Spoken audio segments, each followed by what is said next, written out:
The live TV, सच सबसे आगे।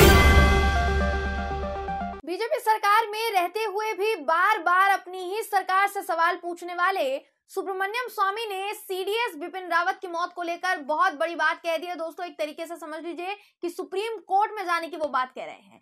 Brigadier Sudhir Sawant और अब बीजेपी से ही सांसद सुब्रमण्यम स्वामी का ये बयान बहुत बड़ा माना जा रहा है, क्योंकि उन्होंने इस मामले में सर्वोच्च न्यायालय को शामिल करने की बात कही है। कहा है कि सुप्रीम कोर्ट के जज के तहत ये पूरा मामला देखा जाना चाहिए। नमस्कार, मेरा नाम है जयंती झा और आप देख रहे हैं द लाइव टीवी।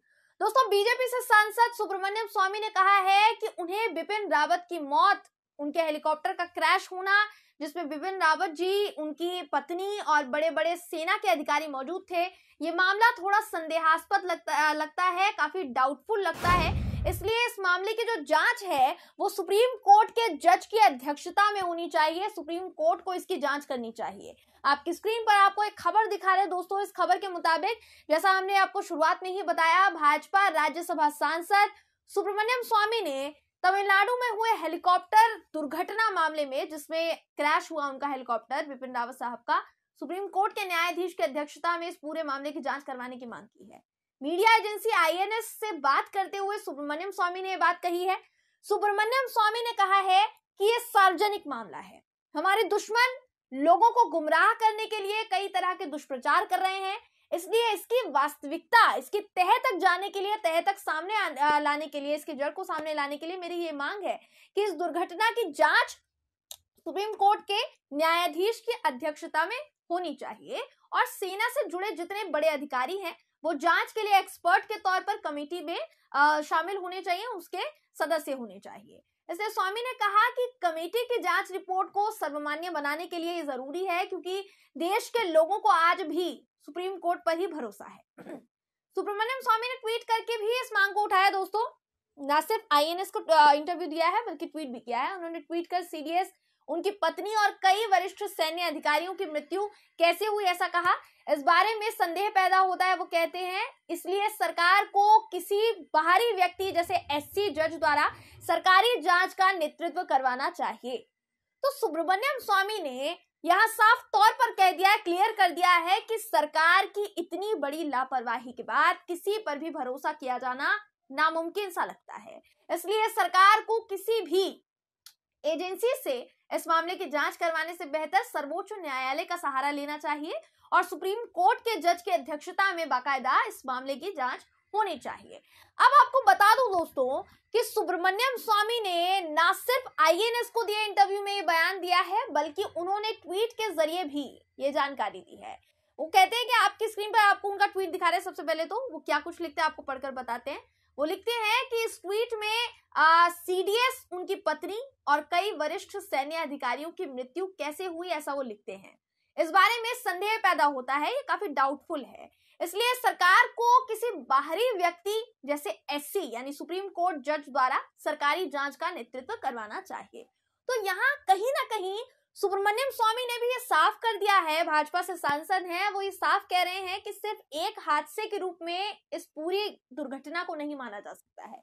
ये जरूर कोई बहुत बड़ी साजिश है जिसकी वजह से ये हुआ है। सुब्रमण्यम स्वामी ने बिपिन रावत जी की मौत के मामले में न सिर्फ एक ट्वीट के जरिए सुप्रीम कोर्ट की तरफ से मामले की जांच करवाने की मांग की है दोस्तों, बल्कि जो वीडियो लगातार सोशल मीडिया पर सर्कुलेट किया जा रहा है, एक वीडियो है लगातार वायरल हो रहा है। ये वीडियो कौन सा है वो भी आपको बता देते हैं। ये वीडियो है जो हेलीकॉप्टर क्रैश होने से पहले उस जगह से शूट किया गया है कि किस तरीके से हेलीकॉप्टर क्रैश हुआ। उस वीडियो को भी उन्होंने सीरियन एयरफोर्स का बताया है। सुब्रमण्यम स्वामी ने इसको सीरियन एयरफोर्स का बताया है। आपको हम स्क्रीन पर स्वामी साहब का दूसरा ट्वीट भी दिखा रहे हैं, जिसमें वो क्या कुछ लिखते हैं आपको पढ़कर बताते हैं। वो लिखते हैं कि मैंने अपने सबसे अच्छे सूत्रों से सत्यापित किया है, क्लैरिफाइड किया है कि सीडीएस हेलीकॉप्टर आग लगने के बाद प्रसारित होने वाला जो वीडियो है वो वास्तव में सीरियाई वायुसेना का है, ना कि सीडीसी को उड़ाने वाले हेलीकॉप्टर का। तो हम सब आज संसद में राजनाथ के बयान पर चलते हैं। तो राजनाथ सिंह के बयान की चर्चा उन्होंने की यहाँ पर, या उन्होंने सर्कुलेट होने वाले वीडियोस पर भी विश्वास करने से मना कर दिया और कहा कि गवर्नमेंट ऑथराइज जो ट्वीट्स हैं उन्हीं पर विश्वास किया जाए, क्योंकि ऐसे गंभीर मुद्दे पर भी अभी इस वक्त ये है कि भाई राजनीतिक रोटियां सेक रहे हैं सबके साथ। अब यहाँ तो सुब्रमण्यम स्वामी ने तमाम सवाल उठाए दोस्तों। इससे पहले पूर्व ब्रिगेडियर सुधीर सावंत ने भी कह दिया था कि वो इसे एक हादसा मानने के लिए तैयार नहीं है, बिल्कुल भी नहीं मान सकते हैं, क्योंकि दुर्घटना जहां हुई वो इलाका एलटीटी का है और वहां स्लीपर सेल अभी भी एक्टिव है। पूर्व ब्रिगेडियर सावंत साहब ने जो कहा, उनका बयान आपको फिर से एक बार सुना देते हैं। ये वीडियो आप देख लीजिए, उसके बाद हम आगे की बात करेंगे। ये वीडियो साउंड सबसे एडवांस हेलीकॉप्टर है और मुझे नहीं लगता कोई इस हेलीकॉप्टर में नुक्स होगा। उस एरिया में इतने सारे आतंकी भी उस जमाने में थे, आज भी है मतलब एलटीटी, और ऐसे स्थिति में डिफेंस चीफ का वहाँ हादसा होना ये हत्या का बराबर है।